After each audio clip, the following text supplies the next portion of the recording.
I once became a human hamster on a television show.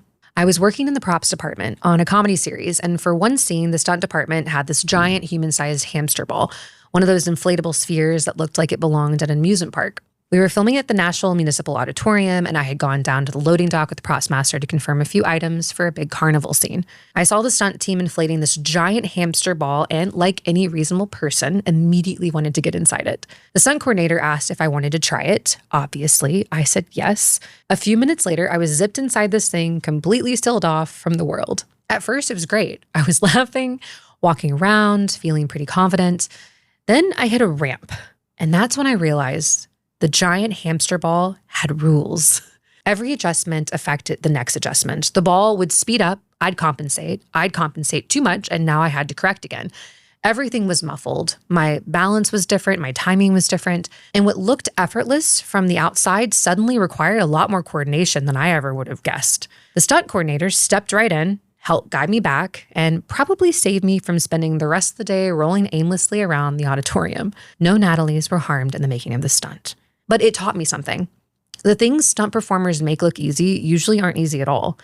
And what looks effortless is often the result of preparation, awareness, and thousands of tiny adjustments happening in real time, which is one of the reasons I was excited to sit down with today's guest. Brian Hite is a stunt performer whose credits include Stranger Things, The Righteous Gemstones, The Iron Claw, 24, and many more. He's also earned advanced degrees in sports psychology and organizational psychology, giving him a unique perspective on performance, pressure, and the paths we create throughout our careers. In this conversation, we talk about stunts, mindset, resilience, and one of my favorite ideas from the episode, that sometimes you have to stop and look behind you to see the path you've already created, because the path ahead doesn't exist yet. That's the one you get to make. I'm Natalie Ruffino-Wilson, and this is Studio Monroe. Here's my conversation with Brian Hite. Studio Monroe, where the real stories go. Thank you so much for being here today, Brian. Yeah, thank you for having me.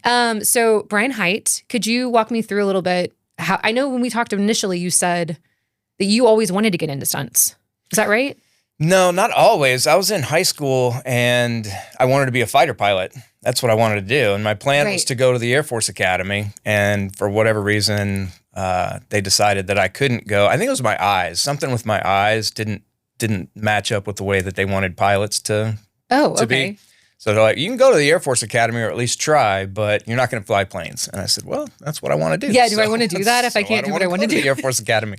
And from that point on, I didn't know what I was going to be until I ended up at the Batman Stunt show in New Jersey, Six Flags in New Jersey. I was going to college at Rutgers, and my friend was the company manager of the Batman Stunt show in New Jersey. So he gave me some tickets to the park. I went out to see the show. And at that point, that's when I decided that I wanted to be a stuntman. So it was just like a random event that happened. You went to this thing. Yeah, it was just, I mean, he was where he was. We got free Six Flags tickets.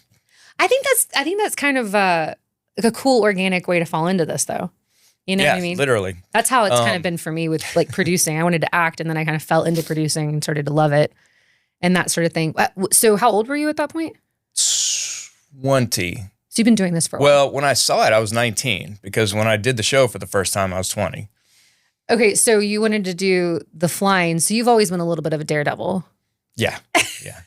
That's so not me. Yeah, I'm glad that my kid is not the way that I was. Yeah, what is that? Because my dad has like gone, I think he's like 17, 18 jumps, skydiving jumps. Oh, okay. Mm-hmm. And one of the last ones, he fell into a power line. He had to cut himself out. And I was like, I wasn't alive at that point, but he was like, oh, it's fine. The wind did this. I just cut myself out. I'm like, that sounds like I would never do anything, I would not drive. I wouldn't do anything ever again. Yeah.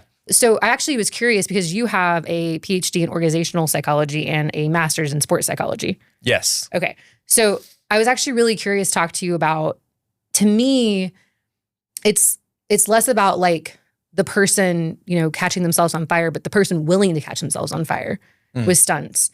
Can you kind of talk about working in that kind of environment? Because like I am such a fear-based person. I don't think I could ever do stunts. Yeah, what you're talking about is important because I'll tell you, the last thing you want to do if you're an aspiring stuntman is go up to a stunt coordinator and say, you know what? I know I can do stunts. Let me tell you why. Because last weekend, me and my buddies, we were out racing and I rolled my car and I came out and nothing. I don't even know. The car's wrecked, but I'm good. Yeah. So you should absolutely hire me to do stunts because I'm that's the last thing you want to do. You want somebody who is, this is the other thing that people ask me, how many times you've been injured or whatever. Right. And it comes up, people get hurt. But if you're going to last in the industry, you got to figure out how to do things safely and consistently. That's really the money in stunts, is being able to go into these situations and calmly calculate what's going on and where the risks are, and think creatively about how to mitigate those risks, if not eliminate them, at least mitigate them, and then decide if you're going to do it or not. Because at the end of the day, when you go in as a stuntman, the stunt coordinator has already talked to the director. He's already figured out what they want to do. And you're just the mechanism to do it. Now, if you get on set and you look at what they've figured out and you think, that doesn't look safe to me. I just don't think that that's going to work.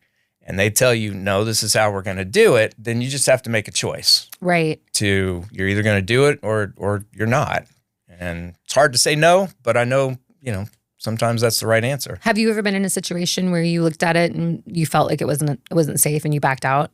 No. No to the last part. Yes to the first part. And you just did it anyway. I did. I was a young stuntman, and I was working on a show. I won't say which one because we won't identify people, but I was working. It was a big network TV show, and stunt coordinator, been around for a long time. And the stunt was, it sounds relatively simple. In fact, when people ask me, like, when were you most scared in stunts? I'm like, well, here's this thing.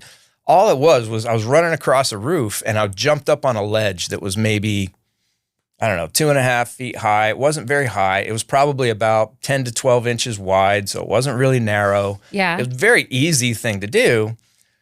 But on the other side of it was a 50-foot drop to concrete, and I wasn't attached to anything. So if I caught a toe or slipped or something happened, I'm sweating. I was going straight to the ground.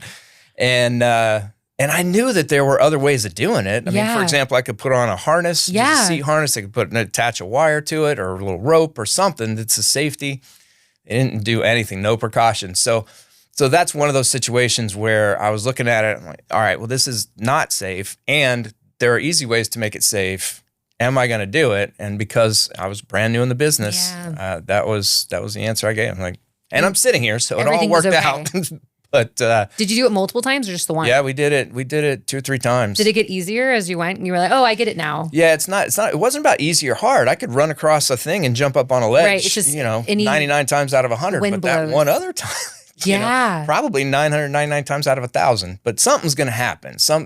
You're going to catch a toe or something can happen.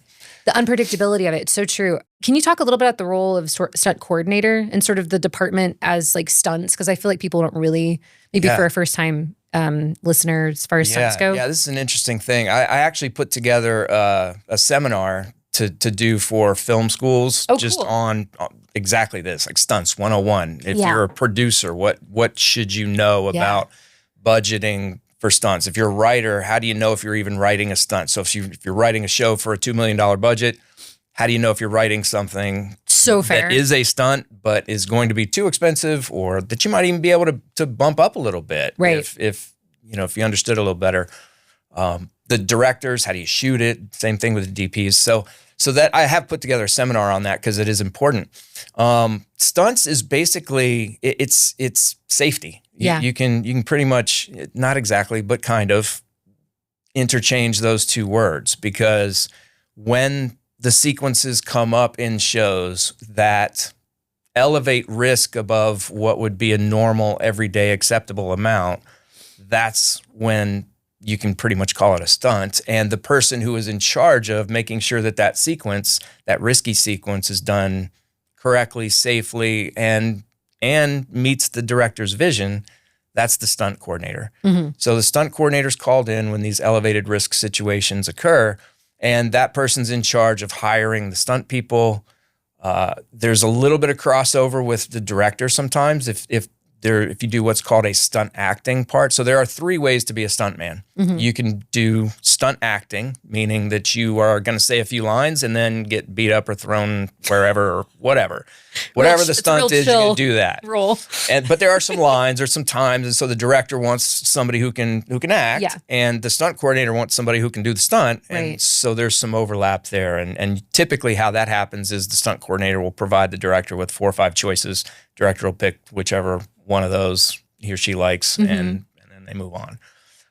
The second way is ND stunts. Nondescript is what that stands for. So that's just the person walking down the street while something blows up and then they go flying. Just some random person, could be male, could be female, could be old, young, don't care. They help it's build just the world. somebody who's going, Yeah. it's somebody who's going to participate. And then the third is what most people think about when they think about stunts, and that's stunt double. So that's where an actor is in a position where the character's doing something dangerous, but the actor, either for insurance reasons or for ability reasons or for whatever it is, somebody's decided that actor doesn't need to do that thing, that the risk for that actor is too high, or the consequences of injury are too high. Because if the actors get hurt, then things have to stop. Money, starts exploding in the budget. So that's where they'll hire a stunt double, somebody who looks kind of like the person, in terms of size, stature, facial, sometimes profile. You can be more liberal with your shots, with the double. But that's the third way. You doubled for, was it Chris O'Donnell on? I did, yeah. 911 Nashville? I doubled Chris O'Donnell on 911 Nashville, Season 1. Yeah, and that was funny because that was the first time I'd ever doubled. Oh wow, Chris. But I came close on another show called, I believe it was called Head Cases. And this was 20, 25 years ago. It was 6, 7 episodes. It didn't last long, which is why I didn't double him on it. But when I worked on the show, doing something else, the stunt coordinator was like, all right, well, you're going to double for that guy. So if we come back, then we could do it. But it never came back. So when you're doubling, I actually don't know the answer. If you're doubling, are you just dedicated to that actor now? You're not used in like an indie situation or as an actor in a different scene? It depends on the show. The SAG has contract rules around that about if you're hired as a this, then this is what you do. And I'm not up on the details of the SAG contract, so I don't want to tell you the wrong thing, especially with the various budget levels, because that makes a difference too, whether people can, I don't know. You can cross over. Yeah, into different things. Because there was something called utility stunts, and I think people still use that term, but I don't think it's a technical term in terms of contract. You're either hired as an ND or you're hired as a double. Yeah, that sounds right. I feel like, at least where I've been with SAG on a producing level, it's like the coordinator, and then I get the nondescript. I rarely have had to deal with like an actor who stunts. Haven't had to do any kind of doubling scenario. It's like way out of my league right now. I don't know much about stunts. Yeah. But I found it really interesting. You actually said something. So I find that on that sort of, $2 to $5 million budget range, which is like primarily where I'm working right now, that a lot of writers will put in things that don't seem like a stunt. But then when I read it, I go, okay, because I'm hyper specifically looking at stuff that might be a problem, like a kid running down a hill or something. Are there any stunts that, like you were saying earlier, where it's like so simple in your mind, you're like, yeah, that seems like a stunt, but to a writer, that specific thing, like running down the hill, that doesn't seem like a stunt? Like any advice to a writer? Yeah, I mean, anything on 2 wheels. If somebody's riding a bike, so true, yeah, or a motorcycle, that's you should automatically have a stunt coordinator there. Even with vehicles, I'll tell you, I was working on Holland with they shot that here in Nashville too with Nicole Kidman, and really the 2-3 days that I worked on that show, I just did driving, and it was just basic driving. That's all it was, because I don't know if something has happened in the past that made somebody worry enough about it. If Nicole's experienced something with vehicles that's got her, a little bit nervous about it. But yeah, we were just basic driving stuff. But if the principal was there in the car doing whatever it was, she was surrounded by stunt people. Interesting. So they weren't using like a process trailer scenario? Well, yeah, I mean, sometimes there were some where she was driving and they were following her, and then there were others where they would put it on the trailer and gotcha. then pull it. But yeah, if there was driving happening around people, even like we were going into a school, there were high school kids coming out of a school, and all the cars driving anywhere near those kids had stunt people in them. Oh, I see. So the nondescript BG cars were being driven by stunt people. And they normally aren't. They're normally driven by BG. background, or there's an in-between phase of precision driving, which I don't even know if there are any out here. In LA, I know there's a place for precision drivers, but they're kind of the middle ground of if you're going to have a car chase happening, like cars weaving in and out of cars, then they'll get the precision drivers, not just have background people drive, because you need them to go a specific speed and keep specific distance so that you can weave your way in and out. Yeah, I was actually watching an episode of Euphoria last night. It was season 2, and I can't remember the actor's name, but Nate, one of the characters' dad, he gets drunk and he's driving in his Jeep, and it was just this sort of like drone over top, and it was a one way going one way and the other lane was going the opposite way, and so much weaving and almost in a Jeep too, which feels boxy and a little bit more unpredictable in my mind, started to go off the road and come back up and like, oh my gosh, these stunt drivers. Yeah. Wild. I can't, I just couldn't even. I've only ever done one as a producer, precision driving. And it was literally just a J-turn where it's like the characters, it was a joke actually that we had written in the scene where somebody's like, stop the car. And she's like, what? She stops it, And the only stunt driver that we could find from Atlanta that was available was about 1.5 foot taller than our actress. And he was male, so we put him in a wig and all this stuff. But so we slammed it, and then the joke was that she reversed the car and turned it, flipped it. So reverse 180? Yeah, reverse 180. But it was really funny because it was from a insurance perspective with Stunts, because I kept battling, because that insurance on the producing side I'm battling insurance all the time.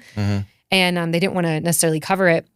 So the director came up with an alternative, which was that she would do sort of a 10-point turn. But I thought that was going to make her look unintelligent as a character. And I really wanted her role to be more like smarter and more badass. and literally having the stunt there achieved that goal. That otherwise would have not happened. So I think sense is super, super important. When did you get into the psychology of things?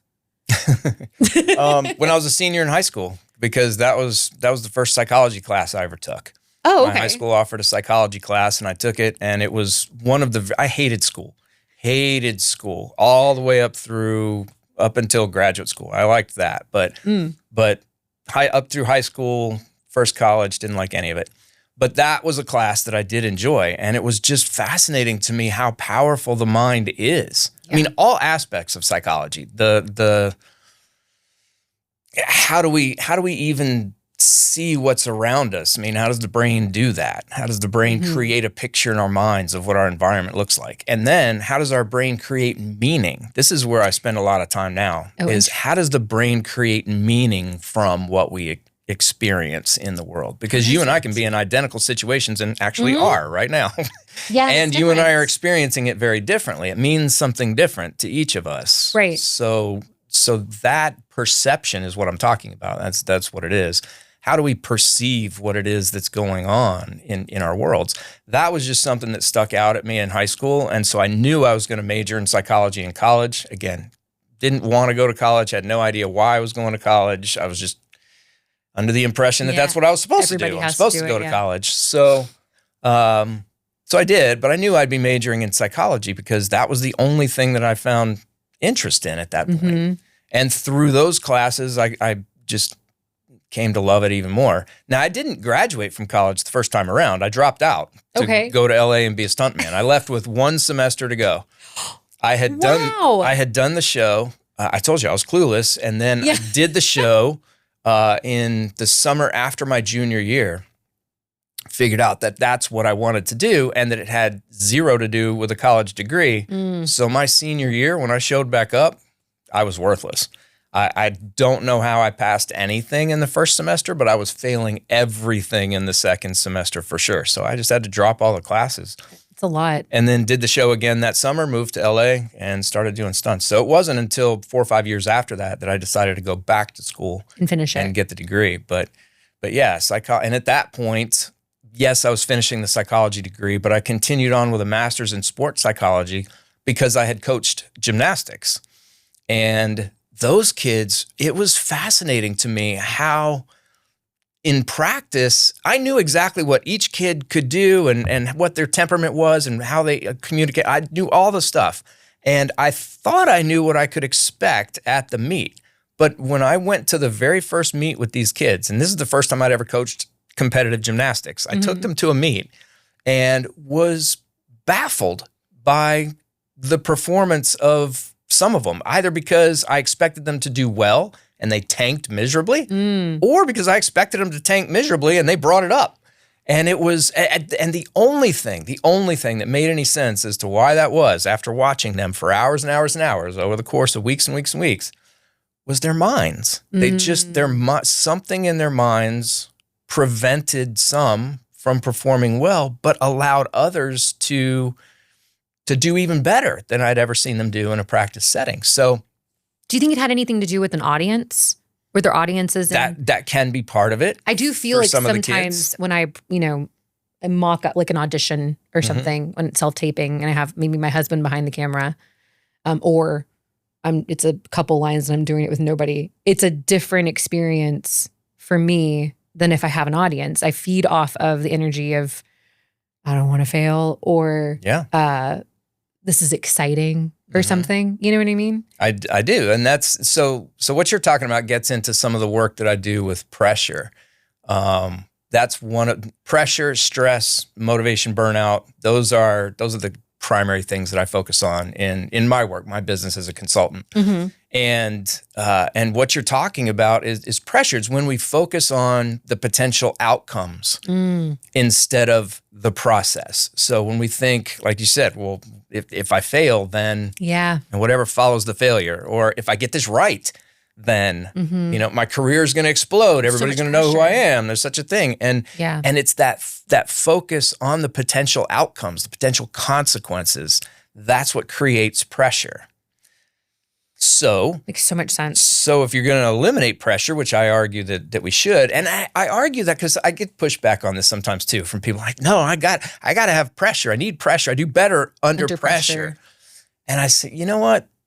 You might do well with pressure, but it's not because of the pressure. It's because sometimes pressure will boost our energy activation. Okay. So the heart rate's going to increase, the breathing's going to change, the sympathetic nervous system's going to activate, and all of those things are going to happen. So I think about the consequences, and if I'm experiencing pressure, that's going to elevate my It's okay. my energy activation levels. So, and my energy activation levels are critical for any performance because there's a right amount of energy for any given thing that we're talking about. Right now, if you or I had too little energy activation and we were just kind of dragging, like people would know it's wrong. Yeah. But if we were going, crazy, also wrong. Right. And so there's a right amount of energy activation that allows us to engage with the environment effectively and interact with other people in ways that are effective too.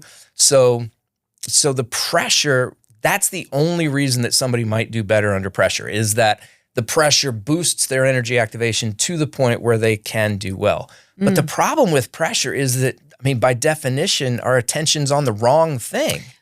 Yeah. Well, also, isn't that kind of almost like an addiction? Like, if you have a beer, okay, then you get to a point where you have one beer over the course of a few weeks. Now you need to go to 2 to have the same kind of like buzz or something. Does pressure eventually wear off? Or I don't know, is there sort of a psychological thing to it? It comes down to perception because when the focus is on the consequence, then the next question is, how much do I care?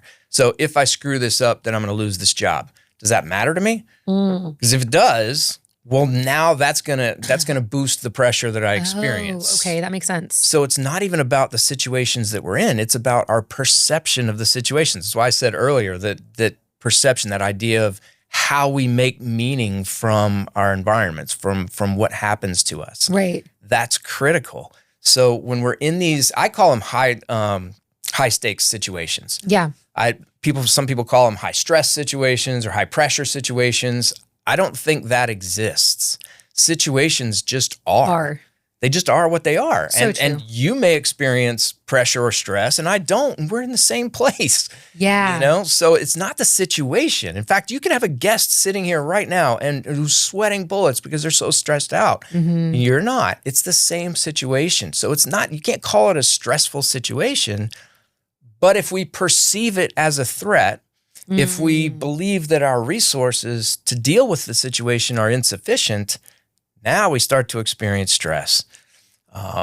So it's about the perception of the environment. So in terms of stunts, when I get into a situation, my first question is this a threat? Yes, something bad might happen. That's the definition of threat, which is important because some of the people that I talk to in the different environments, that the guidance that you'll get is, well, don't think of it as a threat. Just think of it as an opportunity. Think of it as whatever, easy. That's legitimate advice. And in some places you can do that. But sometimes you just got to call a spade a spade. And when you're jumping up on a ledge where it's a 50-foot drop, that's a threat. Mm-hmm. Okay, that's okay. But now the second question is, do you have the resources necessary to handle it? Mm-hmm. And if the answer to that question is yes, that's where that excitement that you're talking about comes in. Oh, you're so right. Because if I think there's something bad might happen, but I can handle it, I've got it, no problem here. Right. That's when we can lean into it. Oh, that's and we so can interesting. approach. So I'm a big fan of Carol Burnett. Okay. And I read her book a long time ago, and something just kind of reminded me of this. She talks about how she did a rehearsal, like where the journalists and stuff came out to a show they were going to do on Broadway, and she felt very confident about her role in this production. And she did the production, and nobody was laughing, and everything fell flat, which just, as they went on and on and on, made it work worse and worse and worse. By the end of it, she's like, oh my God, I'm going to get fired before opening night.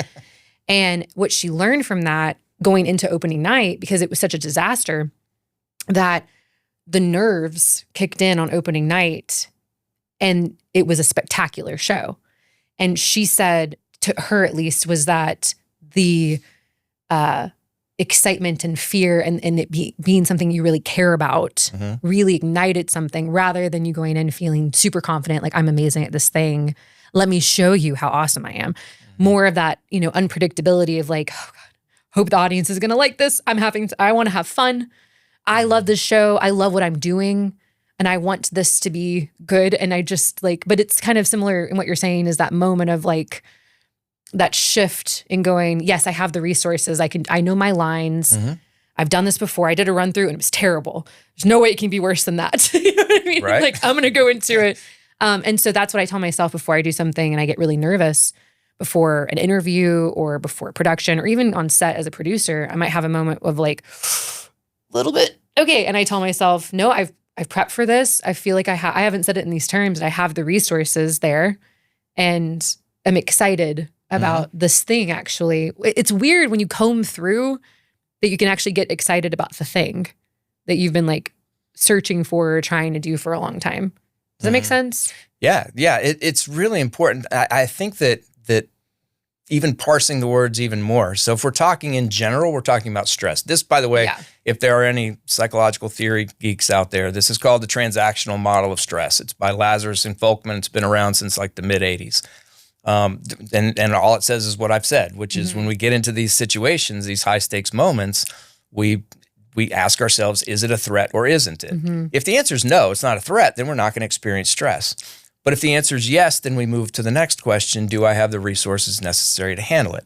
If the answer is no, then I experience stress. But if I experience yes, again, that's when we can lean into the situation. And so, but I think that if we think about stress in that broad category, but break it down so we have more specific excitement in that in that little realm that's there after identifying the threat. But the fear, the nervousness, those are things that we think are separate from, but I believe they're just more specific forms of stress. So when we answer, yes, it's a threat, no, I can't handle it, we get nervous. We get scared. We get anxious. Unpredictability. Yeah, that's what happens. And that unpredictability can be a threat in and of itself. Yeah. That's something that I've dealt with athletes, performing artists, corporate people, education, those situations where you don't know what to expect. There's uncertainty built into it. That uncertainty itself becomes the threat because you don't know what you're coming into. Yeah. Like, is it a threat or isn't it? I don't know. I have no idea what the thing even is. Yeah. I don't know if I have the resources to handle it because I don't know what it is. Yeah. And so it becomes its own thing.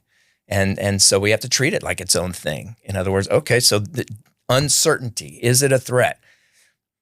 It could be, it could not be, but have you handled it in the past? Have you dealt with uncertainty before? Yes, I have the resources to deal with uncertainty. I have patience. I have a broad awareness. I have communication skills to talk to other people. I have cognitive processing skills that allow me to problem solve and think about things. So yes, I don't prefer uncertainty, but I have the resources necessary to deal with uncertainty. I'm good. No more stress around uncertainty. So on the stunt side of things, I mean, I guess this is actually a question I have. I know actors like myself can go into, I know a lot of actors who never had a class a day in their life and they, got an agent or found an auditioned, and they were just so natural at something, they booked something. And it wasn't until later in their career that they started having possible challenges because they didn't have built-in foundational tools to deal with, the pressure of set or, having to get really emotional and do that, 20 times in a scene. And so it was like later in their career that I would meet them in acting class or something. So for stunts I know there are stunt like workshops and classes and things like that, but is it primarily people who have already kind of gone through a foundational understanding and some kind of course, or are there stunt guys and gals out there that just kind of showed up on set? That's the really majority. That's the majority. Really? Truly. Wow. It's stunt people as a population, I would say, are a group of people who were all, wherever they came from, the big fish in the small pond in terms of athletics and physical ability, and then decided they wanted to do stunts and came into this other community of the other big fish. And some of them are able to swim around and be okay and make it, and some aren't. But very few are trained in any kind of organized way. Yes, there are stunt schools. In fact, tomorrow, I'm doing a session with one of them. Oh, cool. It's an online thing that I'll do for mental skills for the new stunt people. So I'm part of their curriculum at that school. But there are a few different schools, and some people go to them, and I think it's an incredible benefit when they do. Right. But most don't. Most just get into stunts easiest way is if your family was involved in some kind of way. But even if you're not some professional athletes or just a lot of different, I get that question a lot too. How do you get to be a stuntman? Yeah. There's no one answer. There's just not. People come in from all over the place. This kind of goes back to, we had talked about this previously. I actually have said this to at least two people since we've talked about it. But you said that this, I'm paraphrasing, but this industry is not a linear path. Oh, yeah. And if you were to stop on your journey and look behind you, you said you can see the path leading up to where you are. But if you look ahead, there is no path because you haven't taken a step.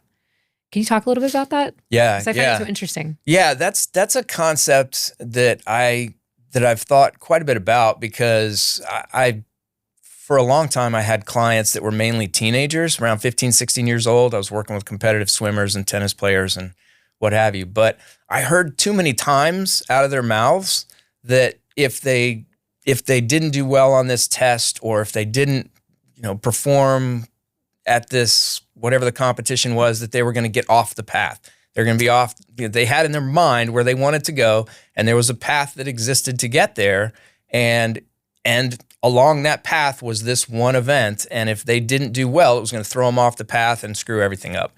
And that was the thought process from a lot of them. And I had to explain, like, look, the only path that exists is the one that you see when you look behind you, because you can see that is linear. You can see, well, I did this, and that was because of this, and that was because of this, and that was because of that. And you can see all of that. Mm-hmm. But looking forward, we don't know what the future is going to hold. We have no idea.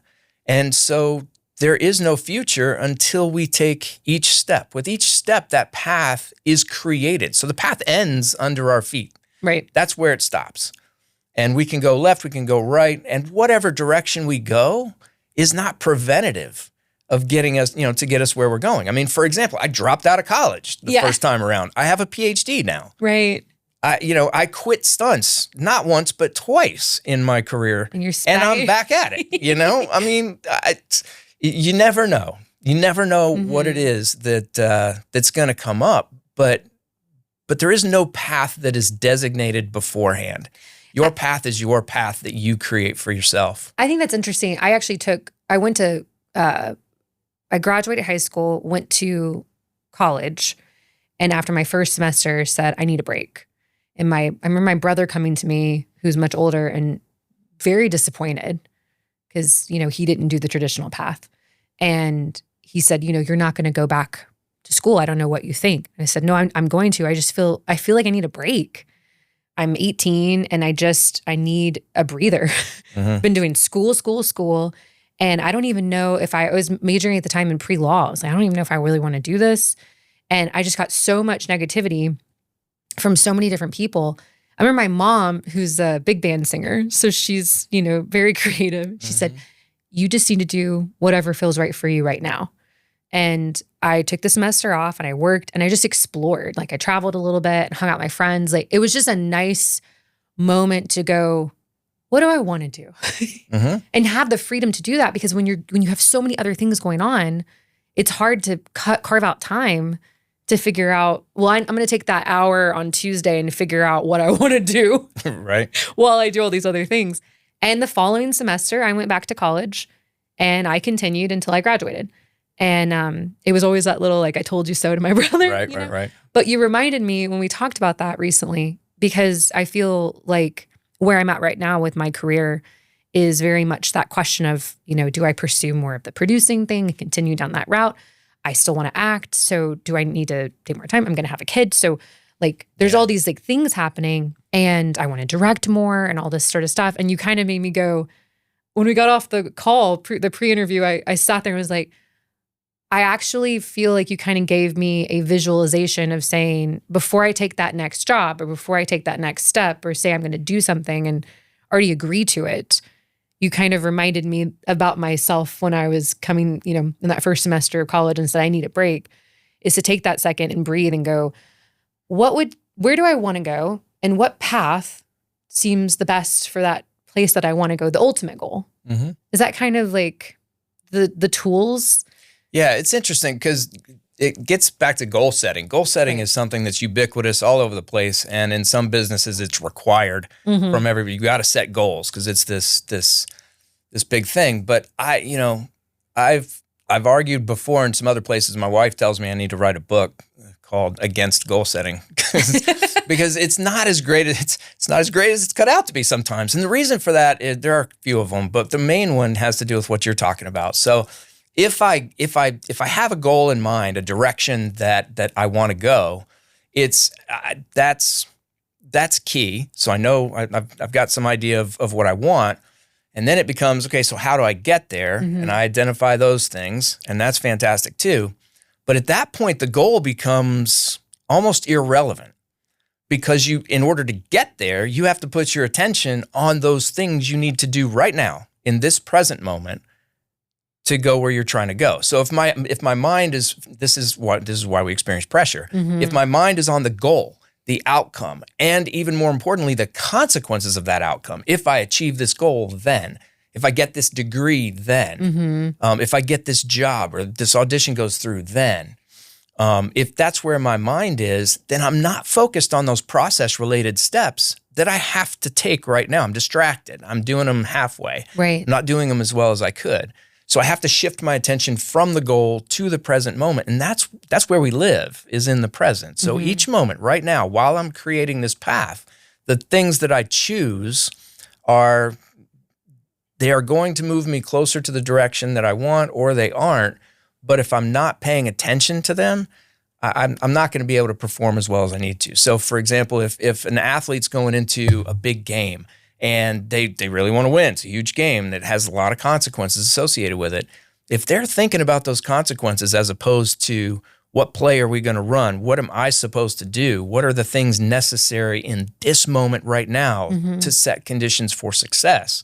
Then they're going to have a problem. And I think the same thing is true in our business. I think that if we focus on, I want to work on these big shows. I want to direct a $50 million movie, or I want to stunt coordinate this particular show over here. Whatever the goal is, that's great. But there are going to be steps we need to take. And at some point, I got to get my head out of the future and bring it back to the now. Yeah, that's so going back to stunts, is that kind of like the process of the mind of a stunt performer in the moment of the stunt? Because I feel like as a crew member that has watched stunts, several stunts, I mean, things blow up and car chases and stuff. It's this like long preparation, and then it's a big deal on the day. And then it kind of feels like it flies right by. It can. At least for me, I'm like, yeah. Oh my God. And I can't imagine for the person that is actually performing that stunt, that car chase or that explosion, it might've been 7 minutes. But you would have to think about in the moment. You would have to think about present. Can't think about the outcome, or else you're not going to achieve the outcome. That's it right there in a nutshell. You just said it. Mind exploding. Can't think about the outcome, because if you do, you won't achieve the outcome. That's because crazy. You can't pay attention to the things in this moment. So what you just said brought to mind a few different things. Yes, in those situations where the stunts are happening, you have to be present. You can't be thinking about what ifs, because there comes a point. You think about what ifs ahead of time, because that's the contingency planning. What if this? Well, then we mitigate it in this way.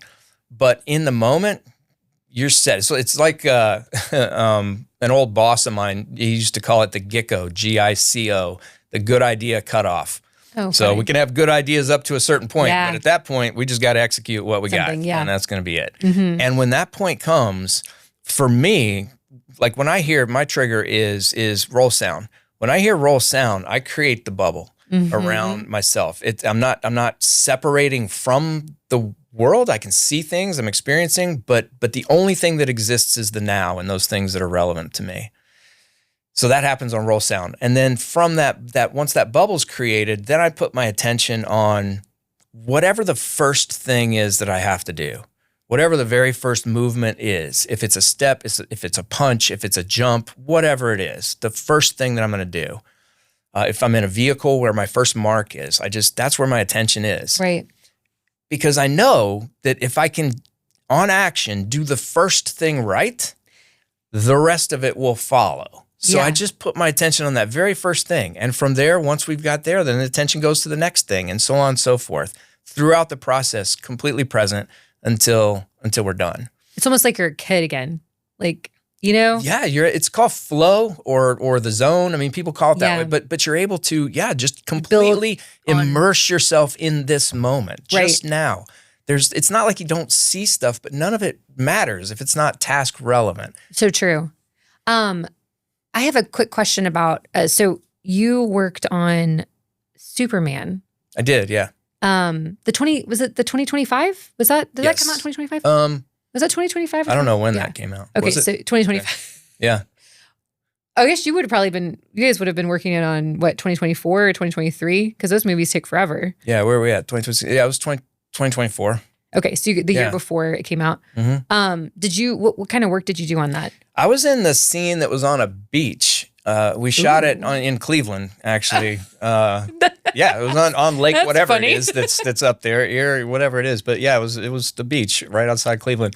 And we were out there a couple weeks. We rehearsed for 1 week, and then we shot the fight scene the next week. It was Mr. Terrific landing in some kind of thing and throwing these magic balls around and knocking all of us all over the place. So that was the scene that I was in. So I was just one of the scientists running around getting knocked. Oh, I do kind of remember that. Okay. Knocked over. That would be a combination of visual effects, Yes. stunts, but there's special effects. Big combination of yeah. What a is lot of visual that effects. like? Are you on wire? Like, what is that reacting to? Some people are on wires, yeah. So when the ball's hit, if you're, they are attached to a wire, and they'll do what's called a ratchet. Down? Or, yeah, it'll be. Sometimes there's a lot, and in this one there was a lot going on because that director wanted to do a lot of. It was supposed to be a oneer. They had some stitches that were put in, but they were long shots, and so yeah, there would be guys on wires or females too. We had all the people out there. And on action, stuff would start, and then sometimes usually it's a 3, 2, 1 now. Okay. If you're going to do a ratchet, and you go on now. What's a ratchet? Ratchet is when you attach a wire to somebody, Okay. and then that somebody gets yanked wherever they get yanked, backwards, forward, sideways. I feel pretty good about Yeah, that. you I feel think I good? could do that one because somebody else is. I'm just. Well, and that's the thing. The yanking can happen from sometimes this is really funny too. If you get some behind the scenes footage of stuff, a hand pull is what it's called. And so on lower budget shows, this is usually where they'll go with a ratchet. So you attach a wire to somebody, the wire goes up, goes down, and now you got 2 guys on a ladder that are back there, and on action or whatever it is, they jump off the ladder together, hanging onto the rope. And they hit the ground and sometimes get yanked back up again. Wow, that's like Buster Keaton stuff, right there. It's fantastic watching the ladder guys do their thing. So, that's cool. But that's a hand pull, and then other times it's pneumatic. It'll be air pressure that it is. But that's a ratchet. When you put a wire on it, people go flying. Copy that. And so that sequence was a combination of 3, 2, 1 now, and just when you see that person run across, then that's when we're gonna pull you. So make sure that you're at your mark right when they hit that mark. So there was some visual stuff. I was going to say that reminds me of improv a little bit because I've done a lot of improv in classes and stuff. Have you ever done improv? I bet you would really like it. When I did high school drama, I think we did a little bit of improv. It's like my sister-in-law does improv here in Nashville. Oh, really? Somewhere. Yeah, I can't remember the name of her group, but what's cool about it is because there'd be actors, there'd be comedians, and sometimes they're just people from the corporate world who wanted to come to a class so that they could just do a presentation and just not be thinking of the outcome. Yeah. Uh-huh. And it really teaches you. Actually, I had a great teacher tell me once, what your mind already remembers, think of it as it's already important because your mind remembered it. And so, because a lot of times the audience will practice, other students saying, they'll be like, can we get an object? And they're like, apple. And then you're just supposed to start a scene and you have no context. You and I are doing a scene, I have no idea. Mm-hmm. But if I immediately go to an apple because I gave a teacher an apple one time or something, and I start building on that, and then you yes and it, now all of a sudden I'm supported and you're supporting me, I'm supporting you, and all this sort of stuff. And so, but the improv side of it is interesting because they teach you a lot to be aware. Mm-hmm. We do, there's like exercises where you don't make physical movements. You are just constantly like looking around of who you're making eye contact with so that you can be aware when you're in a performance that like you're dying on stage and I need you to save me. You're paying attention so that you can come off and do that. It's really funny how some of these things just kind of interweave in a weird way with stunts because you'd have to be super aware. I mean, if you've got like 17 things happening at once, you have to be aware of it without looking like you're looking for it. Yeah. Like an actor looking for their mark. Yeah, you have to, there's 2 things with that. You do have to be aware, and there can be a lot of things all going on at once. I remember I was working on Hawaii Five-0 one time, and this thing there was a truck that was supposed to be coming down, and a big explosion happened. The truck flips over. I was supposed to be on a motorcycle coming in, and as the explosion happened, I wrecked the motorcycle. There's another motorcycle coming in. There are other guys. Like, it was just a lot of stuff happening. And my motorcycle wasn't working right. It was bogging out, and so they called action, and it died. And I tried to start it again, but there was a window where if I'd gotten it started, I could have gotten back into where I was, but I had to be aware of where everybody else was, and at some point the window closed, and I recognized that, and I didn't get to go. So that was disappointing. But there was another show. I was working on The Cleaning Lady. Oh yeah. And this is the thing. You talk about something that's fairly easy or seemingly easy. Is so I'm just walking down the stairs. I come across this little courtyard. I go up this little rocky path. This guy hits me, knocks me out, and throws me in the bushes. So that's the stunt. Well, we'd done it a couple times, and I'd gotten some notes. And the notes, so come down the stairs a little bit slower, come across the courtyard a little bit faster, make sure your eyes are looking to the left because he's going to come to the right. Don't look at the steps or where you're going to get. Like, there was all of this stuff. Yeah. And while I'm getting the notes, I got wardrobe, brushing off the bush from the last time I hit, and hair, getting all the crap out of my hair, and makeup, doing what they're going to do. And so it's just a lot all happening. Yeah. And you have to be able to center that attention in those moments. And you have to be able to, that's where the presence comes in. That's where the bubble, for me, is really helpful, because I can just focus on what they say. And so then as I'm standing at the top of the stairs and I'm going through all of this stuff, I remember I was getting, not panicky, but just like, this is a lot to remember of all this stuff. And then I took a breath and I said, what's the first thing? Walk slow down the stairs. Yeah. So I walked slow down the stairs, and the rest just kind of happened throughout. My attention shifted naturally. That's a really big actor moment, because that's happened to me before. And I've talked with other actors where I feel like that's unique to just the performance side of things when you're on camera, because you gotta love HMU and costumes, but it's like a robotic moment. I mean, like, they need to reset you. They're like stepping in and they just go to town, because I would just stand. They only have a moment. And just listen to whoever's talking to me about whatever it is. And then sometimes it's the first AD. I don't know with stunts if it's the coordinator talking to you or the director. Sometimes it's the stunt coordinator. Sometimes it's the director. Yeah, I know. Like on a bigger show, I was on Nashville season 3, and this is when I first learned what an AD was. Like, kinda. It wasn't until years later that I really understood what an AD did. But Fernando, he was the first AD on that show. I remember Fernando. Yeah, and he'd come over and he's like, okay, so they want to do, and he was talking, and he was so cute and lovely, and I'm like, okay, I think I understand, but this isn't the guy that I met earlier. The guy that I met earlier was this other person who said that was the director. I don't know who this guy is, but he seems like he knows what he seems like there is he has a job to tell me something. But yeah, so it's just kind of an interesting thing. Can you talk a little bit about, we talked about this before, but you worked on Iron Claw, which I love that movie. And I know you only worked one day on it, but you actually ended up becoming an actor in the scene. Yeah. Yeah, that's happened a couple times. I think I told you about both of them. One of them happened on Iron Claw, one happened on 24, but it was essentially the same thing. I was hired to come in and do whatever I was hired to come in and do. I forget, on 24, it was just a little fight or something that was supposed to happen. On Iron Claw, I was just refereeing the wrestling match. I wasn't even getting thrown around or anything. They just wanted a stunt guy because of what we were talking about earlier. Yeah, like, you can be aware of what's happening. These guys are doing all their stuff, and you just need somebody who can get out of the way. And I had refereed professional women's wrestling back in the day, the Women of Wrestling. It was called WOW. I think it might still be. This was the inaugural version of WOW back in the day.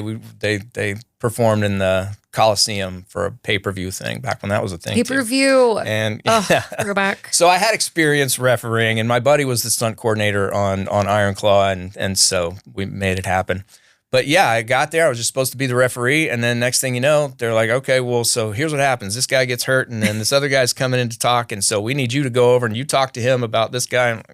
I'm talking? What? Are there things you want me to say? What do you want me to say? Whatever. And that's what they said. You're like, all right, well, just say whatever a referee would say, and when this happens. All right. So that's what I did. And on 24, they act like it was Kiefer Sutherland who had made whatever the changes were in that one. And he had very specific things that he wanted said. So that was a different situation of me rehearsing that in my mind over and over. Was that thrown on you on the day? Yeah, it was. I was supposed to go in and do a fight, and then the stunt coordinator said, "Hey, we already did this other thing the other day, so I think you're just going to be just basically an extra today. You're not going to do anything." And then that happened then in the rehearsal, Kiefer changed all the stuff. And so then he's like, all right, so you, pointing to me, so you go over there and you're going to do this, and here's what you're going to say. And after you do, then you'll get whatever the directions were. Right. But he just rewrote the script right there in the rehearsal. And that's what we did. That's so funny. So that happens sometimes. Was he acting in it and directing? Kiefer? No, I think he was acting, and he was a producer. And he was, he was Kiefer Sutherland. Yeah. So he just, if he wanted, it was I don't want to say a joke, but it was just common knowledge that whatever the sides were that you got for that day, Yeah. that's not what was going to happen. I feel like that happens a lot on television, at least with long running shows with casts that have been, because the directors are switched in and out Yeah. so frequently. I mean, you rarely have a Breaking Bad moment where you have the same DP and director of the whole, season or whatever. And so I feel like I've seen actors, they almost know it better. And Yeah. they're like, no, we're not doing that. It's more of a collaborative thing because it will be the actor as well as the director, but then also the producers or showrunners, people like that will be out there as well. And sometimes they'll have input and more so than on a film where it seems more just actor, director going back and forth. Well, yeah. And then that's like, they've been, I mean, because Iron Claw was only like a 4-week shoot or something, I think. 4 or 5 weeks, maybe. It wasn't that long. Yeah, it wasn't that long. No. I was actually filming a movie in Nashville, Karen Kingsbury, Someone Like You, in the same month and year that Iron Claw was happening. And my movie went to theater like the following year. And then I saw Iron Claw, I think it was like 2024, like Christmas night of 2024. And I was so enthralled. I thought it was so cool. I didn't know anything about the story. So I just went, and I knew Zac Efron was in it. That was about it, and that he had transformed into this very specific character. And my husband didn't tell me anything about it, so when I went, I was just like a mess. At the end, I was like, "Oh my god!" It just kept getting worse and worse from a story perspective. And then I'm a really big researcher, so I went home and I'm like, when did they film this? And I found out it was the same stretch, and I was like, gosh, that's crazy that we were filming, like, that you guys were filming this like incredible wrestling movie, and I was filming this like beautiful like romance, and these things were happening at the same time. Well, this has been really fun. Do you have anything you want to add? Like, anything you feel like we haven't discussed that maybe you want to talk about?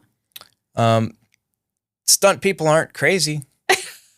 I'll just put that out there because that's another thing that I get asked a lot. Are you crazy? Oh, yeah.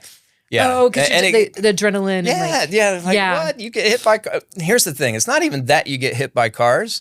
It's that I can sit here and tell you honestly that I love to get hit by cars. I like to get lit on fire. I like to fall down the stairs. It's fun. Yeah. And that's the part where people are, oh, you must be crazy. Stunt people are nuts.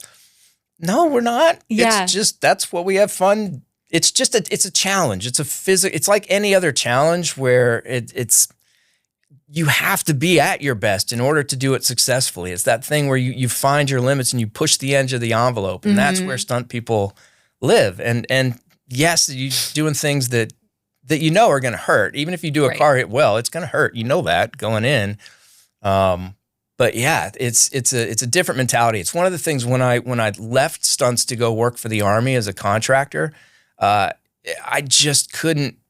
People just didn't get it. They just didn't connect. It's one of the things that I've really enjoyed about coming back to stunts is being able to be with a tribe that gets me when I tell you, I love doing it. Like, yeah, you got to wreck the motorcycle? Oh my God, how do you, what?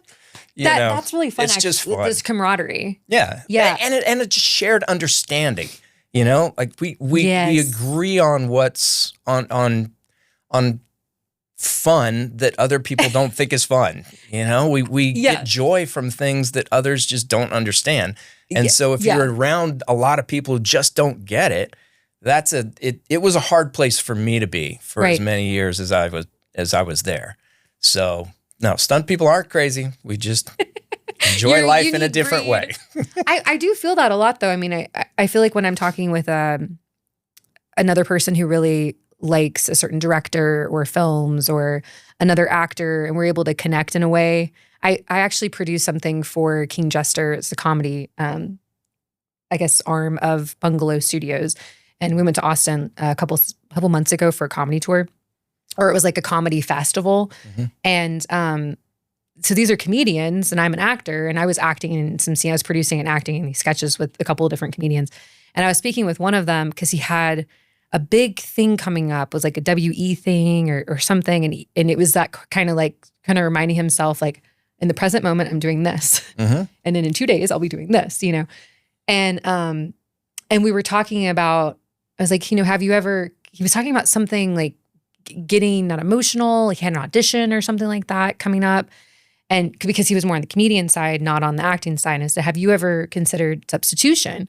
He's like, oh, I was reading about this with Ivana Chubbuck. I'm like, yeah, so you substitute. And we were getting into this, like, and the other comedians were like, so we're just saying some lines and like having fun. I was like, yeah, that's great. You guys can do that. But it was something really cool and unique about connecting with somebody who had sort of, I don't know, dabbled in something that I have been working on for so long that I get to like experience it with somebody. It's like a language. And I feel like Stunts definitely falls into that. Where I've seen groups of them, like especially at rap parties, they finally get to relax and kind of sit back and have a couple drinks and talk about all this crazy stuff that they did. And I'm like, just watching, like, you guys are in your own world. It's awesome. Yeah. Well, the other side of it too is that people think that the kind of what you were talking about earlier, or where we led a long time ago, people just do it. You just go fling your body wherever, or you go drive the car and smash into whatever. It's like a I don't know, like a just fly by the seat of your pants kind of a deal. And it is 100% not. Yeah. There's a lot of preparation, a lot of thought put into how do we do this in a way that is safe, that and that realizes the director's vision. How can we do that? And that's part of the process that's fun too. That creative part of, we've got these various challenges and here are the parameters that we have. What can you do? And coming up with something that realizes that vision, but also allows everybody to go home in one condition. That takes a lot of work, and it takes a lot of thought and a lot of effort.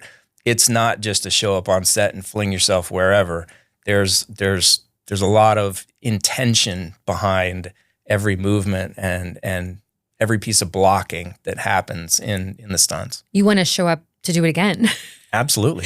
Yeah, Absolutely. That's the thing. Like people, I used to tell people I fall down for a living. Now I tell them I get up for a living. Oh, I like that. That's cool. I like that a lot. A lot of people can fall down, but you got to be able to get back up. Yeah. I think that some of the most creative moments I've ever experienced were built on boundaries that I had to deal with. Like figuring out how to be creative inside of this box. The 48-hour film festival, you're familiar with it?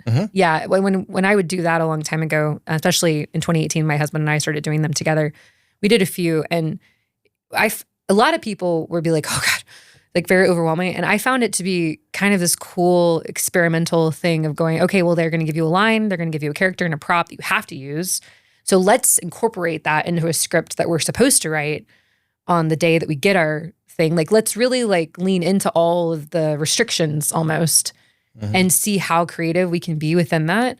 And I always kind of thought that it was some of my best, like, I don't know, growing moments as a creator of stuff. So I feel sometimes just having carte blanche is too much. Yeah, because you overwhelm need some parameters. Yeah, I mean, gosh, I've been trying to like get the registry together for the baby, and I'm like, what are all these brands? Why are there so many strollers? Like, can we just narrow it down just a little bit? There's actually a lot of research out there on that people anxiety is correlated with the number of choices people have, that people actually do better with fewer choices. Yes. Less stress. I learned recently about decision fatigue. And I was telling our producer, Becca, that last night, I'm like, I have been feeling I'm having decision fatigue. There's too many options for stuff. I'm not asking for it to be easy, but I'm a big researcher. So if there's too many options, I start researching. I spend too much time researching the thing rather than just doing it. Yeah. You know what I mean? This has been so fun. Okay, so I want to shift really fast to the last section of the podcast. We do this with every guest. Okay, it's called the Martini Round. Okay. All right, first question. What sound instantly makes you feel like you're back on set? Anybody yelling. What is one thing that tells you a production is running well? Communication. What crew position could you never do? First AD. What is the fastest way to earn respect on set? Just be honest and authentic. Isn't that true? What's something this industry taught you about yourself? That I'm capable of more than I thought that I was capable of. I love that.